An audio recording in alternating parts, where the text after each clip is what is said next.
Hello students, आपके अपने YouTube channel study with Nadeem sir पर स्वागत है। जैसा कि बेटा आप जानते हो कि आज ये मेरी जो है चौथी क्लास रहेगी। और इधर बेटा हम 2 दिन से मेरी तबीयत नासाज होने के कारण यानी कि थोड़ा सा फीवर आ जाने के कारण जो है हम 2 दिन बेटा वीडियो अपलोड नहीं कर पाए हैं। ठीक है। और अब आज से हमारा कंटिन्यूटी फिर से जारी हो जाएगा, यानी डेली यानी कि लगातार अब हमारे वीडियो अपलोड होते रहेंगे। ठीक है।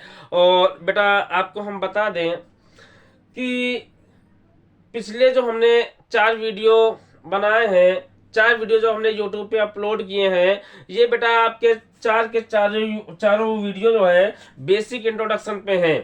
है ना। बेसिक इंट्रोडक्शन हमने एक मूल चीज यानी बहुत छोटी चीज मैंने उसमें समझा रखी है, बहुत ही बारीकी से मैंने उसमें बता रखा है। ठीक है। और आप अगर उस वीडियो को बेटा ना देखे हो तो जा करके उन मेरे चारों वीडियो को देख लीजिएगा। ठीक है। जैसा कि हम बेटा आपको बता दें कि आज मेरा ये 5वां वीडियो रहेगा और इस 5वें वीडियो में आज हम क्लास 10th की एनसीईआरटी मैथ का first chapter real number start करने जा रहा हूं।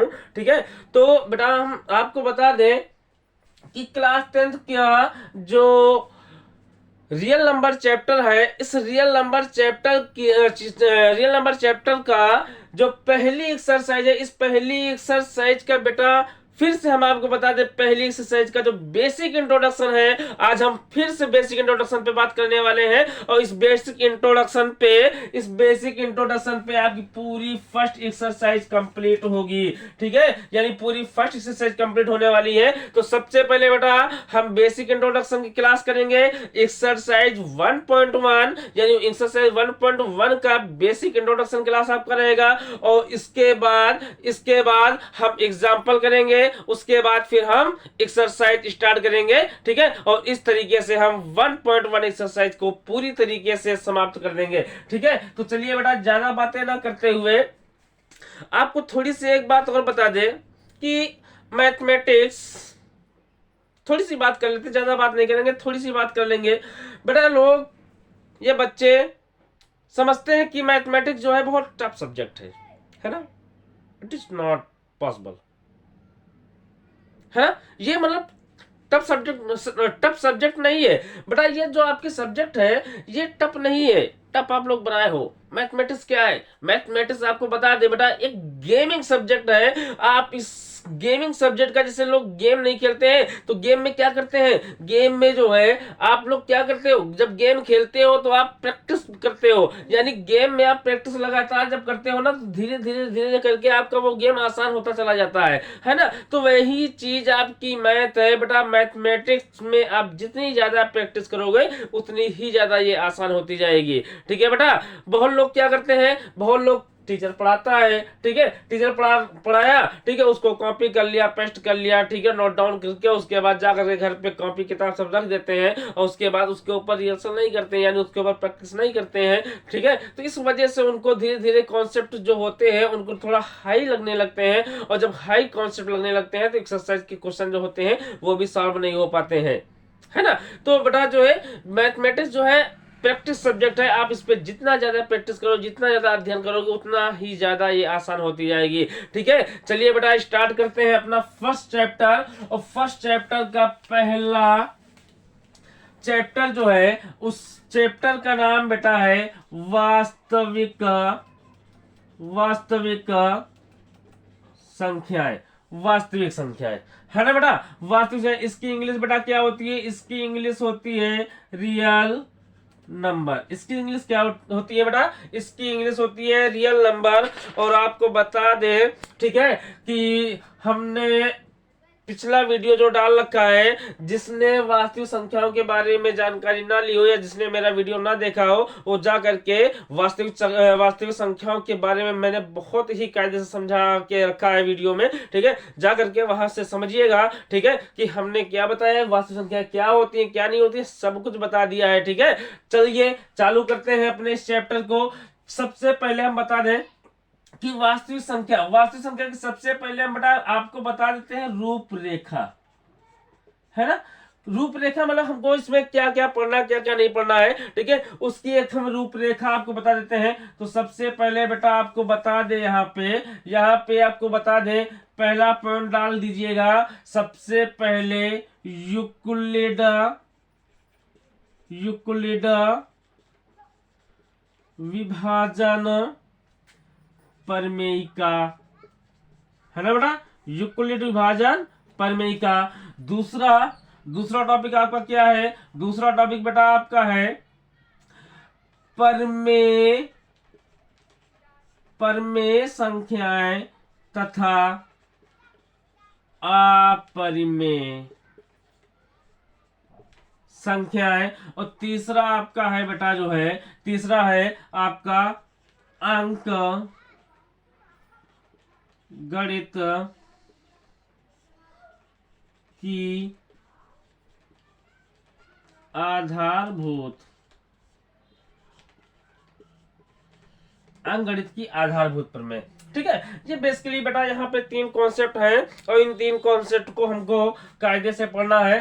तो यहाँ पे एक एक कॉन्सेप्ट को उठाते हैं और बारी बारी से उसको समझाते हुए चलते हैं। बेटा यही चीज है कि बेटा अगर आप कॉन्सेप्ट को मैनेज नहीं करोगे तो क्वेश्चन या एग्जाम्पल सॉल्व करने में आपको प्रॉब्लम होगी, ठीक है। सबसे पहले आप लोग कॉन्सेप्ट पे ध्यान दीजिए। हम जो कॉन्सेप्ट पढ़ाएंगे, हम जो भी चीज पढ़ाएंगे बेटा उसका सबसे पहले कॉन्सेप्ट बताएंगे। कॉन्सेप्ट बताने के बाद ही आपकी एक्सरसाइज चालू करेंगे, ठीक है। तो यहाँ पे सबसे पहले हम उठाते हैं, सबसे पहला टॉपिक है आपका यूक्लिड विभाजन प्रमेयिका। सबसे पहले समझते हैं यूक्लिड विभाजन प्रमेयिका को। और यूक्लिड विभाजन प्रमेयिका समझने से पहले हम आपको थोड़ी सी इस वास्तविक संख्या का जो प्रस्तावना है, ठीक है, जो इसका क्या बोलते हैं, जो इसकी प्रस्तावना है, इसकी प्रस्तावना में हम आपको बता दें बेटा, हमने पिछली कक्षाओं में परमेय संख्या और अपरमेय संख्याओं के बारे में अध्ययन कर लिए हैं, है ना। यानी पिछली कक्षा बोले तो क्लास 9th में हमने वास्तविक संख्या और परमेय संख्याएं और वास्तविक संख्या, यानी परमेय संख्याएं और अपरमेय संख्याएं यानी कि वास्तविक संख्याओं का हमने अध्ययन कर लिया है। बोलो बेटा, परमेय संख्याएं और अपरमेय संख्याएं मिल करके बेटा वास्तविक संख्याओं को बनाती हैं। तो परमेय संख्या और वास्तविक संख्याओं को हमने पिछली कक्षाओं में गहनता के साथ में इसका अध्ययन कर लिया है। इस क्लास में यानी इस क्लास 10th में मुख्यतः बेटा हम 2 टॉपिक पढ़ने वाले हैं। इस क्लास 10th में हमने यहाँ पे रूपरेखा में 3 टॉपिक डाले थे ना। 3 टॉपिक में आपकी एक परमेय संख्या थी, दूसरी अपरमेय संख्या थी। तो यहाँ पे हम क्या पढ़ने वाले हैं? परमेय संख्या तथा अपरमेय संख्याएं तो हम पिछली क्लास में पढ़ चुके हैं। बोलो, बात समझ में आ रही है ना, ठीक है। और हमने परमेय संख्या और अपरमेय संख्या के ऊपर वीडियो भी अपलोड कर दिया है, जिस बच्चे ने ना देखा हो जाकर के देख ले, ठीक है। यहाँ पे हम मुख्यतः 2 टाइप के टॉपिक पढ़ने वाले हैं, एक यूक्लिड विभाजन प्रमेयिका और दूसरा इसका है अंकगणित की आधारभूत प्रमेय, ठीक है बेटा। अब समझाते हैं, सबसे पहले बताते हैं यूक्लिड विभाजन प्रमेयिका को। यूक्लिड विभाजन प्रमेयिका क्या है? सबसे पहले समझिएगा यूक्लिड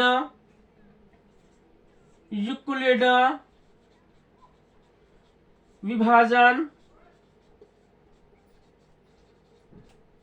प्रमेयिका, यूक्लिड विभाजन प्रमेयिका। अब यूक्लिड विभाजन प्रमेयिका क्या है? यूक्लिड विभाजन प्रमेयिका बेटा समझिएगा, यूक्लिड विभाजन जो प्रमेयिका है इसको बेटा आप ये पूर्णांकों, यानी यूक्लिड विभाजन प्रमेयिका जो है वो पूर्णांकों के विभाजन के बारे में बताती है, यानी कि पूर्णांकों के विभाजन के बारे में बताती है। यूक्लिड विभाजन प्रमेयिका जो पूर्णांकों के विभाजन के बारे में बताती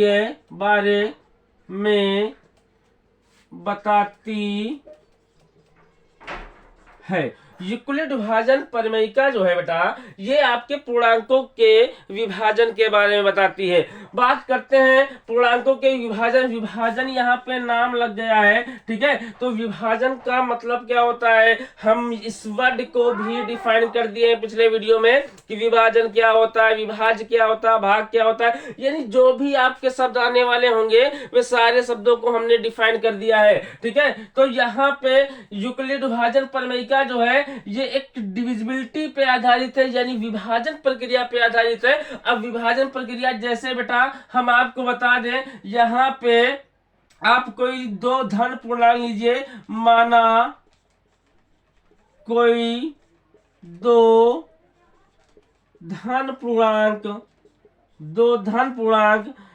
ए व बी है। अब क्या करोगे, अब यहाँ पे मान लिए हो कि माना कोई दो धन पूर्णांक ए व बी है, जहां क्या है, जहां बी ए को विभाजित करता है, जहां, ठीक है, जहां बी क्या है, ए को विभाजित करता है। और विभाजित करने के बाद, विभाजित जब करता है तो विभाजित करने के बाद यहाँ पे बेटा आप जब डिविजिबिलिटी यूज करते हो यानी भाग करते हो, तो भाग करने के उपरांत देखते हो कि जब किसी संख्या को किसी संख्या से भाग करते हैं, कुछ भागफल उसका आता है और कुछ शेषफल बचता है। तो वही चीज यहाँ पे है कि माना कोई दो धन पूर्णांक ए व बी, जहां बी ए को विभाजित करता है, तब भागफल क्यों व शेषफल आर प्राप्त होता है, वह शेषफल आर प्राप्त होता है। बात समझ में आ रही है, वह आर जो है शेषफल जो है आर प्राप्त होता है। अब देखिए बेटा, देखिए इसको कैसे हम बनाते हैं, यानी कि ये यूक्लिड विभाजन परिमेयिका जो है ये किस प्रकार से इसके ऊपर एक्शन करती है, किस प्रकार से इसके ऊपर जो है अप्लाई होती है। तो यहाँ पे देखो हमने क्या किया, हमने कोई दो धन पूर्णांक लिए हैं ए व बी। अब कोई दो धन पूर्णांक ए और बी आप कुछ भी ले सकते हो, ठीक है। तो यहाँ पे हम ए व बी दो धन पूर्णांक लिए और यहाँ पे क्या कर रहा है, बी जो है वो क्या कर रहा है, ए को विभाजित करता है, एक को विभाजित करता है। एक को विभाजित करने के बाद भागफल क्यों आता है और शेषफल बेटा क्या बचता है, आर बचता है। शेषफल क्या बचता है, शेषफल आर बचता है, ठीक है। तो आप यहाँ पे देखते हो जब शेषफल आर बचता है तो यहाँ से एक परिमेयिका निकल के आती है, यहाँ से एक परिमेयिका निकल के आती है। क्या परिमेयिका निकल के आती है कि बेटा ए बराबर B into Q plus are, जहां पे आर का मान होता है 0 या 0 से बड़ा होता है और बी से क्या होता है, छोटा होता है। आर का जो भी मान होगा वो 0 0 से बड़ा होगा और बी से छोटा होगा। इसी इक्वेशन को हम लोग यूक्लिड विभाजन परिमेयिका बोलते हैं, यूक्लिड विभाजन परिमेयिका कहते हैं। जैसे कि अब बेटा ये चीज आपको समझ में नहीं आ रही होगी कि सर यहाँ पे क्या आपने नोट डाउन कर दिया है, यहाँ पे क्या लिख दिया है, ये समीकरण हमें कुछ समझ में नहीं आ रही है ना। तो आइए समझाते हैं बेटा इस समीकरण को कि ये समीकरण कैसे निकल के आई है। जैसे कि आप यहाँ पे एग्जाम्पल लेकर के समझाते हैं। जैसे यहाँ पे आप 2 से संख्या 5 को डिवाइड कर दीजिए। अब 2 बेटा आपका धन पूर्णांक है, 5 भी बेटा आपका क्या है, धन पूर्णांक है। और यहाँ पे आप जब इसको डिवाइड करोगे तो 2 का टेबल पढ़िए, 2 2 जा 4 हो जाता है। इसको सब्ट्रैक्ट करोगे तो कितना बचेगा, रिमाइंडर 1 बचेगा कि नहीं बचेगा। तो यहाँ पे 5 बराबर हम क्या लिख सकते हैं कि 2 इंटू 2, यानी 2 का 2 से मल्टीप्लाई कर दो, 2 का 2 से मल्टीप्लाई कर दो और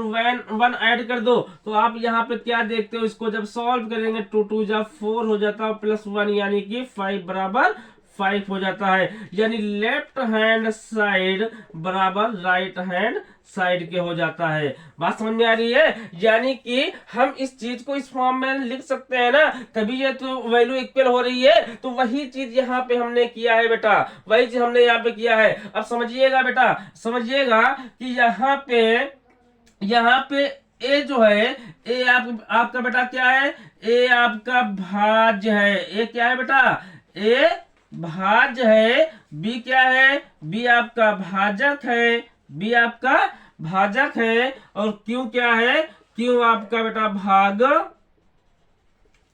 फल है। और आर क्या है, आर आपका बेटा जो है शेषफल है। बात समझे। और आर क्या है, शेषफल है। एक चीज को और समझिए बेटा, यहाँ पे इसने कहा है कि आर का मान जो होगा 0 0 से बड़ा होगा, बी से छोटा होगा। यानी आर क्या है, आर आपका शेषफल है ना बेटा। तो आर जब शेषफल है तो आर यहाँ पे आप देखते हो आर की वैल्यू कितनी है, आर की वैल्यू यहाँ पे 1 है। और 1 क्या 0 से बड़ा नहीं है, बोलो 1 क्या 0 से बड़ा नहीं है, 1 0 या 0 से बड़ा है। और क्या है, और यहाँ पे क्या है, यहाँ पे बी से छोटा। बी आपका क्या है, बी आपका बेटा क्या है, बी आपका 2 है। तो यहाँ पे जो है 1 जो है 2 से छोटा है। बात समझ में आ रही है, बात समझ में आ रही कि नहीं आ रही है भाई। शेषफल आपका या तो 0 हो सकता है या 0 से कोई बड़ा नंबर हो सकता है, बोलो बेटा, ठीक है। और यहाँ पे भाजक से ये वैल्यू हमेशा क्या रहेगी, छोटी रहेगी। यानी शेषफल हमेशा क्या रहेगा, हमेशा भाजक से छोटा रहेगा। बात समझ में आ रही है, ठीक है। तो शेषफल हमेशा भाजक से छोटा रहेगा, इसीलिए इस इनक्वालिटी का यहाँ पे यूज किया जाता है। यानी बताया ये जाता है कि आर का मान जो होगा वो 0 या 0 से बड़ा होगा और बी से छोटा होगा, ठीक है। इसी को यानी इसी चीज को बेटा यूक्लिड विभाजन प्रमेयिका बोलते हैं। और यूक्लिड विभाजन प्रमेयिका बेटा आपकी डिविजिबिलिटी पे आधारित है, यानी कि भाग पे आधारित है, ठीक है। भाग से एक हम यहाँ पे प्रमेयिका यानी एक थ्योरम निकाल के लाते हैं, जो थ्योरम होती है A=BQ + R, ठीक है। इसको अगर जो है आप जो है शब्दों के फॉर्म में इसको लिखना चाहें तो शब्दों के फॉर्म में भी आप इसको लिख सकते हैं। क्या लिख सकते हो कि बेटा भाज्य बराबर भाजक गुणे भागफल प्लस शेषफल, है ना, ठीक है। आप इसको इस प्रकार से भी प्रदर्शित कर सकते हो कि भाज्य बराबर भाजक गुणे भागफल प्लस शेषफल है, ठीक है। अब यहाँ पे जो चीज ये है वही चीज ये है। यहाँ पे आप 2 अल्फाबेट लेकर के दिखा रहे हो, यहाँ पे आप शब्दों में दिखा रहे हो, ठीक है। बात समझ में आ गई, बोलो बच्चा। बात समझ में अगर आ रही हो तो बोल दीजिए यस सर, बात समझ में आ गई है, ठीक है। आगे चलते हैं, आगे बढ़ते हैं बेटा। इसका अगला टॉपिक है, इसका बेटा अगला टॉपिक है यूक्लिड विभाजन एल्गोरिथम। क्या है बेटा, इसका अगला टॉपिक है यूक्लिड विभाजन एल्गोरिथम। अब यूक्लिड विभाजन एल्गोरिथम समझते हैं बेटा क्या होता है। यूक्लिड विभाजन एल्गोरिथम, यूक्लिड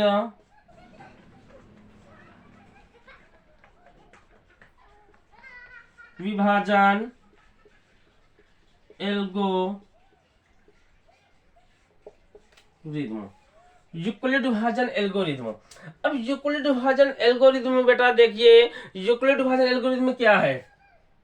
जिस प्रकार से हमने बताया यूक्लिड विभाजन प्रमेयिका, ठीक है। और ये जो यूक्लिड विभाजन एल्गोरिथम है ये बेटा यूक्लिड विभाजन प्रमेयिका पर ही आधारित है। क्या मतलब है, यानी कि यूक्लिड विभाजन एल्गोरिथम जो है यूक्लिड विभाजन प्रमेयिका पर ही आधारित है। और यहाँ पे यूक्लिड विभाजन एल्गोरिथम जो है ना, ये बेटा एक्चुअली जानते हो क्या करती है, ये एक्चुअली जो है हमको मासा फाइंड करने की, मासा प्राप्त करने की एक विधि को प्रदान करती है। यूक्लिड विभाजन एल्गोरिथम क्या है, यूक्लिड विभाजन एल्गोरिथम यानी कि ये मासा यानी कि महत्तम समापवर्तक फाइंड करने की, प्राप्त करने की एक विधि को प्रदान करती है, ठीक है। यानी कि अगर इसको हम जो है लैंग्वेज में यानी इसकी अगर हम डिफिनीशन लिखना चाहें तो आप इसको इस प्रकार से लिख सकते हो कि यूक्लिड विभाजन एल्गोरिथम, यूक्लिड विभाजन प्रमेयिका पर आधारित है। बेटा इसको थोड़ा सा शॉर्टकट में लिखते हैं, ठीक है। यूक्लिड विभाजन प्रमेयिका पर आधारित है, जो क्या करता है, जो मासा बोले तो महत्तम समापवर्तक, महत्तम समापवर्तक ज्ञात करने की एक विधि प्रदान करती है। आ रही बात समझ में? एक विधि प्रदान करती है, यानी यूक्लिड विभाजन एल्गोरिथम क्या है? यूक्लिड विभाजन एल्गोरिथम जो है एक प्रकार से बेटा ये विधि होती है, और ये विधि क्या बताती है? ये विधि बताती है कि आप इसका मासा फाइंड कीजिए। हम लोग क्लास 8-9 में जो है मासा फाइंड किए हैं, ठीक है। मासा 2 संख्या लेते हैं या 3 संख्या लेते हैं या 4 संख्या लेते हैं, और उसका मासा आसानी से हम लोग फाइंड कर लेते हैं। यहाँ पे हम लोग यूक्लिड जी का यूज करके, यानी यूक्लिड विभाजन एल्गोरिथम यानी यूक्लिड विभाजन प्रमेयिका का यूज करके जो है, ठीक है, यूक्लिड विभाजन एल्गोरिथम से हम लोग मासा प्राप्त करेंगे, मासा फाइंड करेंगे। अब जैसे बेटा देखो, सबसे पहले बात आती है मासा की, तो मासा यहाँ पे सबसे पहले हम आपको बता दें कि मासा यहाँ पे बेटा होता क्या है। बात समझ में आई? यूक्लिड विभाजन एल्गोरिथम समझ में आया बेटा क्या होता है? यूक्लिड विभाजन एल्गोरिथम समझ में आ गया ना? अब यहाँ पे अगर ये चीज समझ में आ गई है तो आगे बढ़ते हैं। मासा फाइंड करते हैं। मासा की इंग्लिश बेटा क्या होती है? मासा की इंग्लिश हाईएस्ट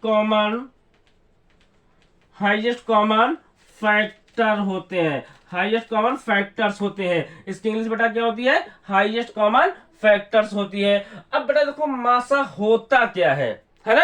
अभी तक तो मासा आप लोग ज्ञात करते होंगे, ठीक है। अभी तक मासा आप लोग फैक्टराइजेशन मेथड से कर रहे होंगे कि मासा 2 संख्या है, आप 2 धन पूर्णांक आप लीजिए और उन 2 धन पूर्णांक का फैक्टर कीजिए, और फैक्टर करने के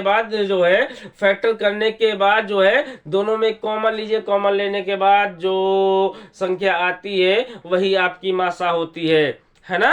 अब बेटा देखो यहाँ पे मासा हम बताते हैं मासा होता क्या है, समझिएगा।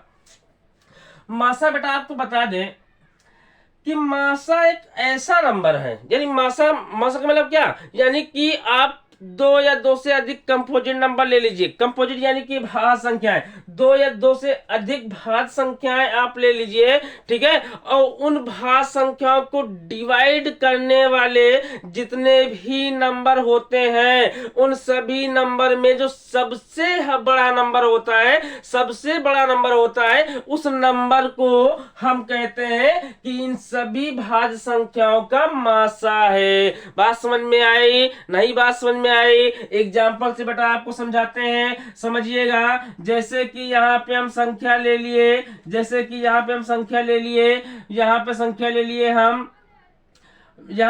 ले लिए एक 16 और दूसरी संख्या ले लिए बेटा हम 20। अब यहाँ पे आप देखो, यहाँ पे हम क्या बताएं? मासा क्या होता है कि इन 2 या 2 से अधिक संख्याओं को भाग करने वाली वो सबसे बड़ी संख्या। भाई इन सभी संख्याओं को भाग करने वाली तो बहुत सारी संख्या है भाई। ये 2 से कट जाएगा, ये 2 से कट जाएगा, ये 4 से कट जाएगा, ये 4 से कट जाएगा, ये 5 से नहीं कटेगा, बट ये 5 से कट जाएगा। यहाँ पे हम आपको बता दें, यहाँ पे जो 16 है और 20 है, तो 16 और 20 में हम क्या कहना चाह रहे हैं? हम ये कहना चाह रहे हैं कि 16 अगर देखें तो 16 बेटा 2 से कट जाएगी, 16 आपकी जो है 4 से कट जाएगी। बोलो बेटा। यहाँ पे अगर हम 20 की बात करें, 20 आपका 2 से कट जाएगा, और यहाँ पे 20 आपका 2 से कट जाएगा, 20 आपका 4 से भी कट जाएगा, और 20 आपका 5 से भी कट जाएगा।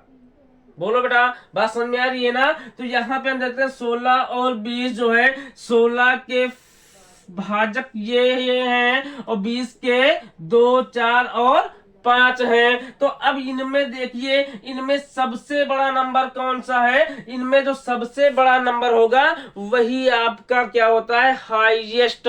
हाईएस्ट यानी कि हाईएस्ट कॉमन फैक्टर होता है, यानी कि महत्तम समापवर्तक होता है, ठीक है। जो सभी नंबर को 2 या 2 से अधिक नंबर को वो बड़ा सा बड़ा नंबर जो डिवाइड करता है, भाग करता है, वो संख्या आपकी जो है मासा होती है। तो यहाँ पे देखो बड़ा सा बड़ा नंबर कौन सा है? यहाँ पे देखते हैं 2 है बेटा, इसमें देखते हैं 2 है, ये 2 भैया इसकी अपेक्षा छोटा हो गया ना, इनकी अपेक्षा छोटा होगा कि नहीं हो गया?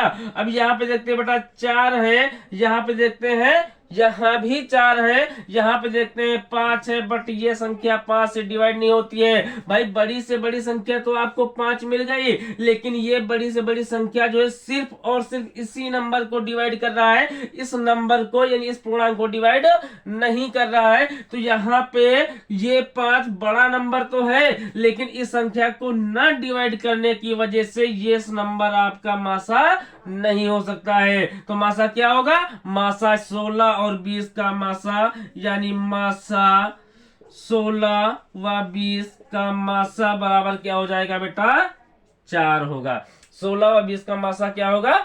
4 होगा। बात समझ में आई? ठीक है। 16 और क्योंकि 4 जो है 16 को और 20 को ये डिवाइड करेगी, और ये सबसे बड़ा नंबर है। इससे बड़ा नंबर आपका कोई नहीं हो सकता है जो 16 और 20 को पूरी तरीके से भाग कर दे, पूरी तरीके से डिवाइड कर दे। आ रही बात समझ में? बोलो बेटा, बात समझ में आ रही है ना? आप लोग पीछे पढ़े होंगे, यानी क्लास 8-9 में अगर मासा आप लोगों ने अच्छे से पढ़ा होगा, निकाला होगा, तो आपको बताया जाता है कि बेटा जो है जो संख्या यहाँ पे से हम संख्या लिए हैं 16, इसको मान लेते हैं, माना a बराबर है 16 और b बराबर क्या है बेटा? b बराबर है यहाँ पे 20। a बराबर 16 ले लिए और b बराबर कितना ले लिए? b बराबर यहाँ पे हम 20 ले लिए। अब यहाँ पे इनका मासा फाइंड करना है, तो मासा निकालने के लिए आप लोग क्या करते हो? 16 के आप प्राइम फैक्टर बनाते हो, यानी आभास संख्याओं के रूप में तोड़ते हो, है ना? अब इसको आभास संख्या के रूप में तोड़िएगा। 2 8 जा 16 हो जाएगा, 2 4 जा 8 हो जाएगा, 2 2 जा 4 हो जाएगा, 2 1 जा 2 हो जाएगा। तो 16 के प्राइम फैक्टर क्या हो जाएंगे? 16 की आभास संख्या 2 इंटू 2 इंटू 2 इंटू 2 2 2 2 और कितने टाइम्स है? 4 टाइम्स है, 2 इंटू 1। आरी बात समझ में? और इसी प्रकार अगर हम 20 का चेक करें तो 20 के प्राइम फैक्टर आप बनाओगे 2 10 जा 20, 2 5 जा 10, 5 1 जा 5 होता है। तो यहाँ पे आप 20 के आभाज्य फैक्टर क्या देखोगे? फैक्टराइजेशन क्या देखोगे? 2 इंटू 2 इंटू 5 इंटू 1, है ना बेटा? तो अब यहाँ पे क्या होता है? यहाँ पे आप दोनों में देखते हो कि ऐसा नंबर जो दोनों में शामिल हो, है ना? ऐसा नंबर जो दोनों में शामिल हो, यानी दोनों में उभयनिष्ठ हो, कॉमन हो। तो यहाँ पे हम देखते हैं, यहाँ पे बेटा 2 है, यहाँ भी 2 है, इसका मतलब ये 2 दोनों में शामिल है। तो इस यानी कि यहाँ मासा निकालेंगे ना, तो मासा बराबर क्या हो जाएगा? इस 2 को नोट कर लेते हैं, जो उभयनिष्ठ नंबर होता है उसको नोट कर लेते हैं, फिर मल्टीप्लाई का सिंबल लगाते हैं, फिर देखते हैं यहाँ पे क्या है? यहाँ पे 2 है, यहाँ पे 2 है। अगेन देखते हैं भैया दोनों जगह पे हमको 2 मिल गया, फिर इसको नोट कर लिए। फिर अगली वैल्यू देखते हैं कि अगली वैल्यू इसमें उभयनिष्ठ क्या है। अगली वैल्यू देखते हैं, यहाँ पे 5 है, यहाँ पे 5 नहीं है, यहाँ पे अगर देखते हैं 2 है, तो यहाँ पे अब 2 नहीं है, ठीक है। यहाँ पे 1 है, यहाँ पे 1 है, तो इस 1 को उभयनिष्ठ ले लेते हैं, यानी कॉमन ले लेते हैं, और इनका सबका मल्टीप्लाई करते हैं। 2 2 जा 4, 1 जा 4, यानी कि 16 और 20 का मासा कितना होगा? 16 और 20 का मासा बेटा 4 होगा। देखिए आप ऐसे निकाल रहे हो तब भी इसका मासा 4 आ रहा है, और इस तरीके से हमने बताया, ठीक है, तब भी इसका मासा क्या आ रहा है? 4 आ रहा है। तो इस प्रकार से हम लोग मासा को पढ़ लेते हैं। मासा क्या होता है? समझ में आई बात जो है? मासा का मतलब होता है कि दिए गए जितने भी नंबर हैं, उन सभी नंबर को डिवाइड करने वाले जितने भी नंबर्स होते हैं, उसमें से सबसे बड़ा वाला जो नंबर होता है वो आपका मासा होता है। क्लियर है बेटा? बोलो क्लियर है? रेस करते हैं, इसको रेस कर देते हैं, ठीक है। समझ में आ रही है बेटा? ठीक है, समझ के पढ़िएगा। यही बेटा कॉन्सेप्ट है। जब तक ये कॉन्सेप्ट आपके माइंड में नहीं बैठेंगे तब तक मैथ अच्छे से आने वाली नहीं है। बात समझ में आई? एक एक वर्ड को बताएंगे, एक एक बेसिक चीज को बताएंगे, जो भी कॉन्सेप्ट आएगा हर एक कॉन्सेप्ट को हम डिफाइन करते हुए चलेंगे। बात समझ में आ रही है? चलिए बेटा, ठीक है, ये हो गया तुम्हारा जो है मासा। अब बात करते हैं अब बात करते हैं कि हम यहाँ पे जो यूक्लिड विभाजन एल्गोरिथम है ये हमको मासा फाइंड करने की एक विधि को प्रदान करती है। तो उस विधि की कोई ना कोई तो कार्य विधि होगी ना, कैसे इसको हम फाइंड करेंगे, क्या है इसका तरीका, है ना बेटा। तो यहाँ पे समझो बेटा, यहाँ पे यूक्लिड विभाजन एल्गोरिथम की कार्य विधि, यूक्लिड विभाजन एल्गोरिथम की कार्य विधि। अब समझिए बेटा, यूक्लिड विभाजन एल्गोरिथम की कार्य विधि क्या है। सबसे पहले क्या करते हैं, इसकी कार्य विधि देखिएगा बेटा। यहाँ पे ये पहला चरण फर्स्ट लेते हैं, चरण फर्स्ट, ठीक है, चरण फर्स्ट लेते हैं। अब चरण फर्स्ट में देखिए बेटा, चरण फर्स्ट में ये क्या कहते हैं कि भैया मानो यानी माना दो धन पूर्णांक ए व बी है, दो धन पूर्णांक ए व बी है, जहां क्या होगा, जहां ए इज ग्रेटर देन बी होगा, जहां पर क्या होगा, ए का मान बी से बड़ा होगा, तब क्या करेंगे बेटा, तब यूक्लिड विभाजन एल्गोरिथम क्या बताती है, यूक्लिड विभाजन एल्गोरिथम कहती है कि हम यूक्लिड विभाजन प्रमेयिका पे आधारित है। बात समझ में आ रही है। यूक्लिड विभाजन एल्गोरिथम जो है ये यूक्लिड विभाजन प्रमेयिका पे आधारित है। और यूक्लिड विभाजन प्रमेयिका क्या कहती है, यूक्लिड विभाजन प्रमेयिका कहती है कि भैया हम डिविजिबिलिटी पे आधारित है, ठीक है। तो वो डिविजिबिलिटी की इक्वेशन क्या है, वो डिविजिबिलिटी की इक्वेशन है a equal to b q plus are, जहां पे आर क्या होगा, आर का मान बेटा 0 से बड़ा होगा और बी से छोटा होगा। पहला चरण आपका ये हो गया, बात समझे, पहला चरण ये हो गया। तो पहले चरण में क्या करेंगे, आपके पास दो पूर्णांक होंगे और उन दोनों पूर्णांक को आप यहाँ पे और यहाँ पे पुट करिएगा। और क्यों क्या है, क्यों इसका मल्टीपल यानी भाजक का जो है क्यों क्या होता है, मल्टीपल होता है। तो आप इसको जो है ऐसी संख्या से गुणा करिएगा कि गुणा करने के बाद, ठीक है, या तो शेषफल 0 बचे या फिर कोई धन पूर्णांक बचे, ठीक है। बात समझ में आ रही है, नई बात समझ में आई। अभी एग्जांपल लेकर के बेटा बताएंगे तब अच्छे से और कायदे से बात समझ में आएगी, ठीक है। तो यहाँ पे क्या कहता है कि आर जो है हमारा 0 से बड़ा होगा और बी से छोटा होगा, ठीक है।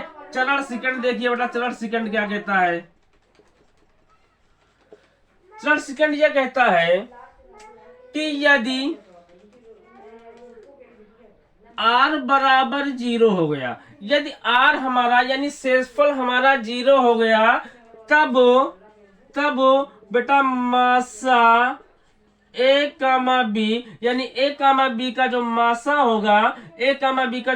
होगा, बेटा वो क्या होगा, बी, है ना। ए कामा बी का जो मासा होगा वो क्या होगा, बी होगा, ठीक है। और अगर ऐसा ना हुआ यानी कि R is not equal to 0, R is not equal to 0, ठीक है, R is not equal to 0 हो गया, तब क्या करेंगे, तब बेटा इस बी को अगेन ए मानेंगे और इस आर को क्या करेंगे, बी मानेंगे। और इस बी और आर को जो है ए बी मान के जो प्रक्रिया आप यहाँ पे यूज किए हो वही प्रक्रिया हम नीचे यूज कर देंगे। यानी कहने का मतलब क्या है, कहने का मतलब बेटा ये है कि इस बी को आप कह दीजिए यहाँ पे क्या कहते हैं, यहाँ पे B1 कह लो, यहाँ पे R1 कह लो, यहाँ पे जो है ये B1 और R1 है। अब यहाँ पे B1 और R1 को आप जो है क्या करोगे, B1 को A मानोगे और R1 को B मानोगे, फिर किसी संख्या से यहाँ पे मल्टीप्लाई करोगे और शेषफल मान लेते हैं आपका R2 आ जाता है। शेषफल क्या आ जाता है, ये शेषफल आपका R2 आ जाता है। अब यहाँ पे फिर वही कंडीशन बनेगी कि यहाँ पे देखो चरण सेकंड में हमने क्या बताया, चरण सेकंड में हमने बताया कि R बराबर जब 0 होगा तब मासा AB जो है, AB का मासा क्या हो जाएगा, B हो जाएगा।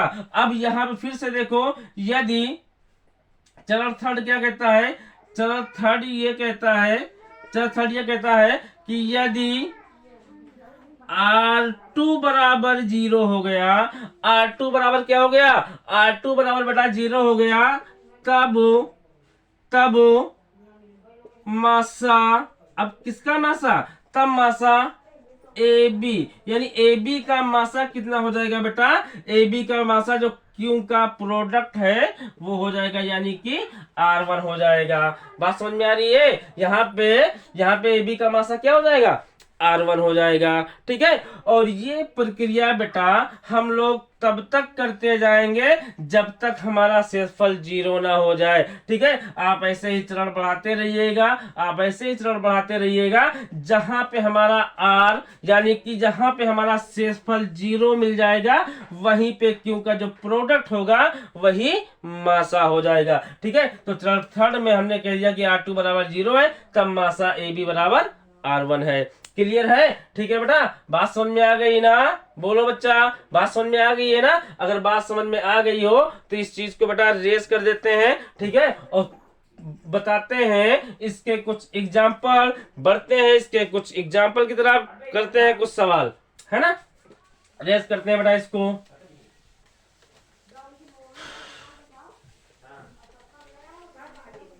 चलिए बेटा देखिए, अब देखो बेटा, अभी हम जैसे 16 और 20 का मासा निकाले थे, इसी संख्या पे आपको समझा रहे हैं। जैसे कि हम यहाँ पे 16, यहाँ पे हमने संख्या क्या ली थी, एक 16 ली थी, एक 20 ली थी। अब यहाँ पे 16 और 20 को हम क्या करेंगे, अब मान चलेंगे, माना 2 धन पूर्णांक, माना 2 धन पूर्णांक ए व बी है, तब क्या होगा, ए बराबर 16 ले लेंगे, और ए बराबर 16, बी बराबर 20, बट ए बराबर 16 और बी बराबर 20 नहीं लेंगे, क्योंकि हमने क्या बताया चरण फर्स्ट में, हमने बताया क्या, हमने चरण फर्स्ट में बताया कि ए क्या होना चाहिए, बी से बड़ा होना चाहिए। तो यहाँ पे ए 20 लेंगे और बी कितना लेंगे, 16 लेंगे। अब देखिए बेटा, चरण फर्स्ट का यूज कीजिए। चरण फर्स्ट क्या कहता है, चरण फर्स्ट क्या कहता है, चरण फर्स्ट कहता है कि यूक्लिड विभाजन प्रमेयिका से, यूक्लिड विभाजन प्रमेयिका से। अब यूक्लिड विभाजन प्रमेयिका से आप क्या करोगे, सबसे पहले 16 से, यानी कि इधर बेटा थोड़ा रफ देख लीजिए ताकि आपको समझ में आ जाए कि यूक्लिड विभाजन प्रमेयिका इसके ऊपर किस प्रकार से अप्लाई हो रही है। अब देखो बेटा, यहाँ पे 16 लिए हैं, यहाँ पे 20 लिए हैं, है ना? अब 16 का टेबल इतनी बार पढ़िए कि 20 से ज्यादा ना होने पाए। तो 16 1 जा 16 हो जाएगा, इसको घटाएंगे तो 4 बचेगा। बोलो बच्चा, बात समझ में आ रही है? इसको घटाएंगे तो 4 बचेगा। तो यहाँ पे इसको हम क्या कर सकते हैं, इसको हम क्या लिख सकते हैं, अंदर की संख्या ए होती है तो ये 20 हो जाएगा तुम्हारा, और यहाँ पे ये बाहर की संख्या बी होती है 16 हो जाएगा, और यहाँ पे इसको किससे गुणा किए हो, 1 से गुणा किए हो, यानी भागफल 1 हो जाएगा, और प्लस शेषफल कितना बचा है बेटा, 4 बचा है। बात समझ में आ रही है? तो इसको बेटा, इसको जो है इस फॉर्म में कैसे इसको फॉर्मेट करते हैं, कैसे इसको लिखते हैं, देखिएगा। यूक्लिड विभाजन प्रमेयिका से, यूक्लिड विभाजन प्रमेयिका क्या है, कहती है ए इज ग्रेटर देन बी है, तब ए जब ग्रेटर देन बी है तब क्या होगा, a equal to b q plus r, और आर का मान जो होगा 0 से बड़ा होगा और बी से छोटा होगा। बात समझ में आ रही है? आर का जो मान होगा वो 0 से बड़ा होगा और बी से छोटा होगा। ठीक है, अब करते हैं इसको जो है। अब ए का मान बेटा कितना है, ए का मान आपका कितना है, ए का मान बेटा यहाँ पे है 20, बी का मान कितना है 16। तो अब 16 को क्यों, क्या है, क्यों आपका भागफल है, क्वोशिएंट है ना, तो क्यों आपका जब भागफल है तो इस बी को किस संख्या से गुणा करें कि यहाँ पे ए मिल जाए। ठीक उसी प्रकार 16 को किस संख्या से गुणा करें कि यहाँ पे 20 मिल जाए या 20 से कम मिले। तो 16 का हम 1 से गुणा करेंगे तो यहाँ पे हमको जो है 16 1 जा 16 बाई 2 टाइम्स करेंगे तो 32 हो जाएगा, 1 टाइम्स करेंगे तो 16 रहेगा, यानी कम रहना चाहिए या बराबर होना चाहिए, और प्लस शेषफल कितना बच जाएगा, घटाने पर शेषफल आपका 4 बच जाएगा। 4 इज नॉट इक्वल टू बेटा 0, यानी शेषफल हमारा 0 नहीं है।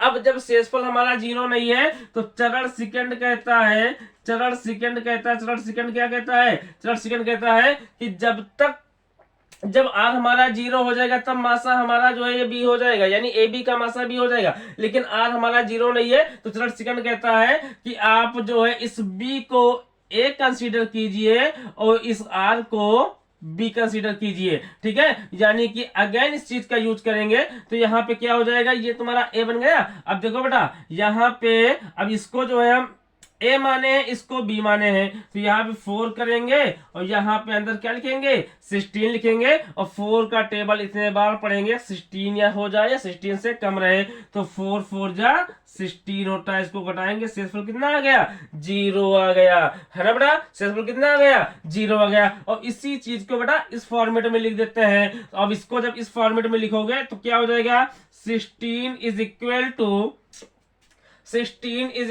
टू 4, बोलो ना, ये जो तुम्हारा 4 है ये तुम्हारा बी बनेगा ना।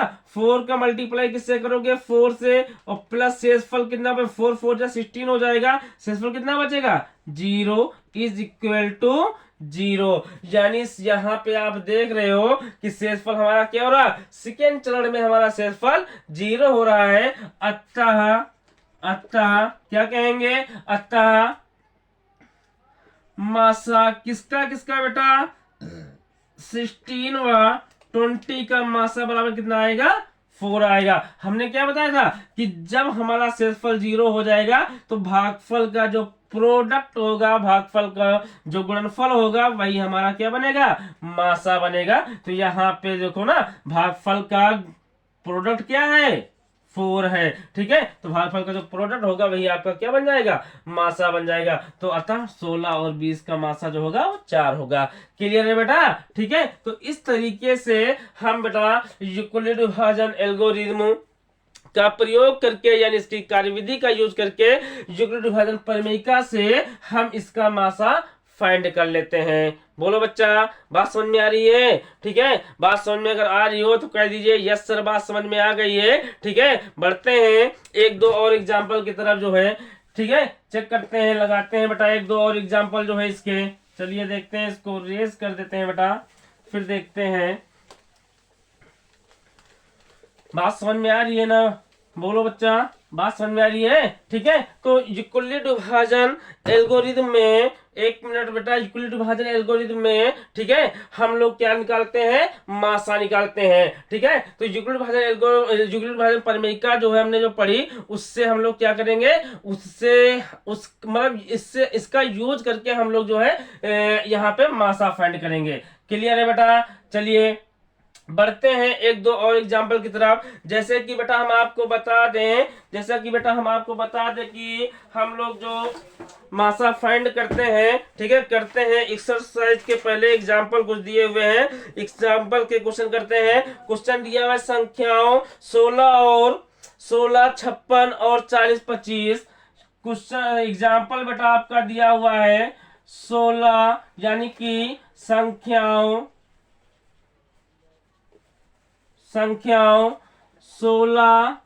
56 और 40 50। 40 50 40 25 है बेटा, 40 25 का मासा यूक्लिड विभाजन प्रमेयिका से ज्ञात कीजिए। अब यूक्लिड विभाजन प्रमेयिका से हमको क्या निकालना है, इसका मासा ज्ञात करना है। ठीक है, सबसे पहले क्या करोगे, यूक्लिड विभाजन एल्गोरिथम की कार्यविधि यूज करोगे। यूक्लिड विभाजन एल्गोरिथम की कार्यविधि में पहला चरण बेटा क्या है, पहला चरण आपका क्या है, पहला चरण कहता है कि ए क्या होना चाहिए, a is greater than b होना चाहिए और a equal to b q plus क्या होना चाहिए आर, जहां पे आर का मान क्या होना चाहिए 0 या 0 से बड़ा होना चाहिए और बी से छोटा होना चाहिए। तो यहाँ पे हम मान लेंगे पहले चरण में माना ए बराबर क्या मानेंगे बेटा, हमने कहा ए ग्रेटर देन बी, जो बड़ी संख्या होगी वो ए होगी, तो ए बराबर कितना हो जाएगा 40 25 हो जाएगा, और बेटा बी बराबर कितना हो जाएगा आपका 16 56 हो जाएगा। बी बराबर कितना हो जाएगा 16 56 हो जाएगा। ठीक है, ये दोनों वैल्यू उठा के यहाँ पे पुट करोगे। ठीक है, तो पुट करने के बाद आप देखोगे कि अब यहाँ पे 230 जो है जीरो के बराबर नहीं हुआ है। ठीक है, तो आप क्या करोगे, अगेन चरण थर्ड का यूज करोगे, और चरण थर्ड में अब क्या करोगे, इस 713 को ए मानोगे और इस 230 को क्या मानोगे, बी मानोगे। तो यहाँ पे आप क्या करोगे चरण थर्ड में, यहाँ पे 230 इज नॉट इक्वल टू 0 है, अतः क्या करेंगे 713 को ए कंसीडर करेंगे और 230 को बी कंसीडर करेंगे। अब 230 का किस संख्या से गुणा किया जाए कि 713 हो जाए या 713 से कम रहे, तो आप इसको चेक करके देख सकते हो कि 713 को बेटा आप किससे भाग करोगे, यानी 230 से इसको भाग कर दो, तो भाग करोगे तो ये 3 टाइम्स जाएगा, 3 होगा, 3 3 जा 9 होगा, 3 2 जा 6 होगा, इसको घटाओगे 3 बचेगा, 11 में से 9 घटाओगे 2 बचेगा, यानी शेषफल कितना बच जाएगा, शेषफल आपका बच जाएगा 23, यानी मल्टीप्लाई किससे करोगे 3 से, तो शेषफल कितना बच जाएगा, शेषफल आपका बच गया 23, और 23 इज नॉट इक्वल टू 0। अभी 23 जो है आपका 0 नहीं हुआ है, 23 अभी 0 नहीं हुआ है। ठीक है, तो आगे फिर इसी प्रक्रिया को चालू रखेंगे, है ना। जैकोबियन डिवीजन एल्गोरिथम यही तो कहता है, जैकोबियन डिवीजन एल्गोरिथम क्या कहता है, ये प्रक्रिया तब तक करते रहिए जब तक शेषफल हमारा 0 ना हो जाए। अगेन क्या करोगे, चरण नंबर थर्ड हो गया, अब ये फोर्थ यूज कीजिएगा, चरण नंबर फोर्थ यूज कीजिएगा। तो चरण नंबर फोर्थ में क्या करोगे, इसको ए मानोगे और इसको बी मानोगे, यानी ए बराबर 230 और बी बराबर 23, और 23 is not equal to 0, then we have so that 23 यानी 230 इज इक्वल टू 23, यानी 23 का किस संख्या से मल्टीप्लाई किया जाए कि 23 का किस संख्या से मल्टीप्लाई किया जाए कि भागफल आपका क्या हो जाए, 23 का किस संख्या से मल्टीप्लाई किया जाए कि मल्टीप्लाई करने पर या तो यह संख्या इतनी रहे या फिर इससे कम रहे। तो आप चेक कर लो, यानी इसको भी भाग करके चेक कर लो, 23 का भाग दीजिए किससे भैया, 230 को भाग दीजिए 23 से, तो ये कितना टाइम जाएगा, 10 टाइम जाएगा, यानी 10 टाइम लेकर जाओगे 230 आ जाएगा, ये कट जाएगा, बोलो बेटा कट जाएगा ना। तो यहाँ पे 10 हो गया, शेषफल कितना बचा 0, और 0 इज नॉट 0 इक्वल टू 0 हो गया। ठीक है, अब हमारा क्या हुआ, अब मेरा शेषफल जो है 0 हो गया। तो जब हमारा शेषफल 0 हो जाएगा तो इस कंडीशन में जो क्यूसेंट का मल्टीपल होगा वही बेटा हमारा दिए गए धन पूर्णांक का मासा हो जाएगा। तो आप यहाँ पे दे लोगे, अतः मासा